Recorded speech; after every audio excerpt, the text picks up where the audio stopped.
السلام عليكم ورحمة الله تعالى وبركاته خيارت ويدين سلامي دمانتين ساود ننتين مeel kasta aad ka joogtaan dunida daafaheeda halkaad igala socotaan waa channelkeena dadweynaha waa ladan official kusoo dhawaada mar kale iyo mar kale ayaantan waa la iswaayay qisooyinkii waa la waayay ayaantan waan iska yara mashquulay falilaahi alxamdu haddaan soo laabtay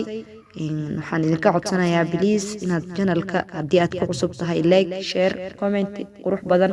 aad kasoo dhiibto haddii aad ku cusbayn waad nala joogtay fikirkaaga ka dhiibo waxaan rabaa maanta qiso ku dhacday wiil hooyadiisa hooyo oo la nooleed wiilkeeda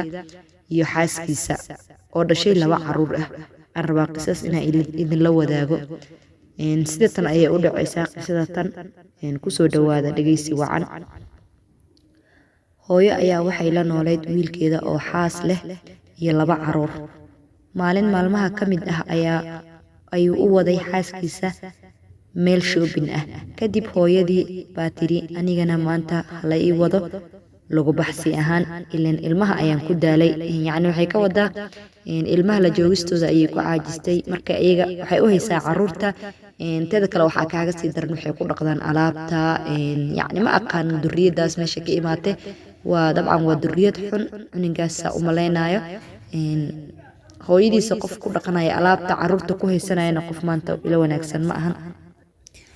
marka waxa waaye hooyada waxay leedahay yacni waa idin raacaya ciyaalkayga maanta waxaan rabaa inaan soo lagu baxsado oo ay guriga ku caajisay gurigan ku daalay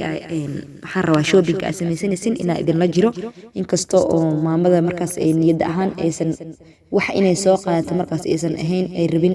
way iska raacday markay raacday kadib ayaa hooyadii waxay aragtay wiilkii iyo maxaa la dhahayay xaaskiisii way soo adeegteen way soo shopping gareysteen way soo bixeen waxay imaadeen meesha lacagta lagu sameeyo ayay imaadeen oo yacni lacagta lagu bixinayo markaas oo ayay imaadeen markii alaabtooda laga xisaabiyey ayaa maamada waxay isha ku qabatay faraanti yar oo meel ku jiray laakiin qiimihiisana aad u yaryahay markaas ayay ku tiri hooyo waxaan rabaa faraantigan qiimihiisana aad uma weyno balse waan jeclaaday inaan qaato ayaan rabaa hooyo ma qaadan karaa ayay leedahay waxay ka codsanay wiilkeeda dabcan ma haysato kalsooni ma haysato cunug iyada markaas farxad siin karo oo wax alla waxa ay rabto ay samaysan karto ma haysto waxay leedahay hooyo waxaan rabaa in aan qaato farantigan ma ii qaadi kartaa oo lacagtiisana aad ay u yartahay ma ahan waxa naagtaada ay soo qaadatay ani wax yar lee rabaa ma qaadan karaa naagtiisana waxay soo qaadatay dahab aad u fara badan ay soo qaadatay markaasaa naagta intay soo booday ayay waxay tiri xaaskii ayaa soo booday waxay leedahay faraantigan yacni ma qaadan kartid waxay leedahay waxaa tahay duq oo yacni ma qaadan kartid waa ka duqooda waxaas ayay leedahay xaaskii yacni wiilka gabadhii u qabay ayaa waxay leedahay yacni way soo markay aragtay hooyada inay faraantiga qaadan rabto wejigeedii ayaa isbedelay waxay tiri waa maxay waxa aad ku hadlayso waa maxay waxa aad ku hadlayso waxay tiri qof duq ah oo duqoobay ilmaheena noo hayso kaliya ayaad ahayd waxay leedahay yacni waxaa tahay qof duq oo ilmaha kaliya noo hayso ayaad ahayd mana qurux badna inaa saacadan faraata xirato ilaa waa ka duqowday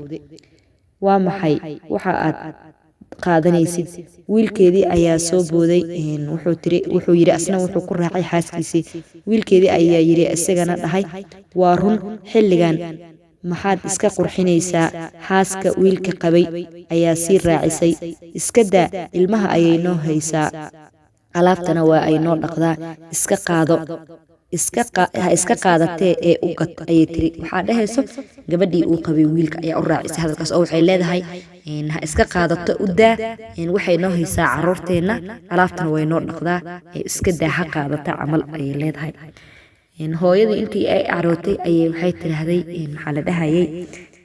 waxaan wiilkeedii ayay u duceynaysa ayadoo carootay oo maxaa la dhahayay oo si xun ay ula hadleen oo asna xaaska hadalkiisa uu raacay uu leeyahay qof duqooy saacadan muxuu ka xaragoonayaa idina ay leedahay hadal jees ahaan iska daa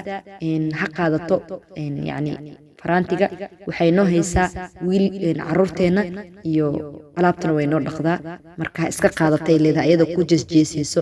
hooyadii ayaa tiri intay fiirisay ciyaalka ama wiilkeedii ayaa waxay leedahay hooyo waxaad iga ilaalisay adduunyada sidaad adduunyada iiga ilaalisay adna ilaahay cadaabta kaaga ilaali ayay leedahay waayo waxay dareentay in ay laga ilaalinayo maxaa la dhahayay xoolahan iyo waxyaabahan uu ka ilaalinayo dhanka xaaskiisa u badanayo ayay aragtay markaas waxay iyadana ugu duceynaysaa waxay leedahay wiilkaygiyo sidaad iiga ilaalisay adduunyada oo aad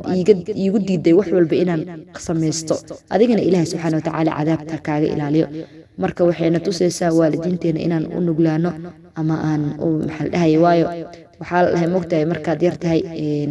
iyada uf kuma dhehayso oo kuma dhibsanayso maxaa la dhahayay way habeenkii dhan way kula fadhidaa oo yacni ma ogolo dhibkaaga annagana waa inaan u dulqaadanaa markii weynaato yacni ay noqoto saqiir ileen waxaa waay mogta adduunyadan waa wareegto soo ma ahan qofba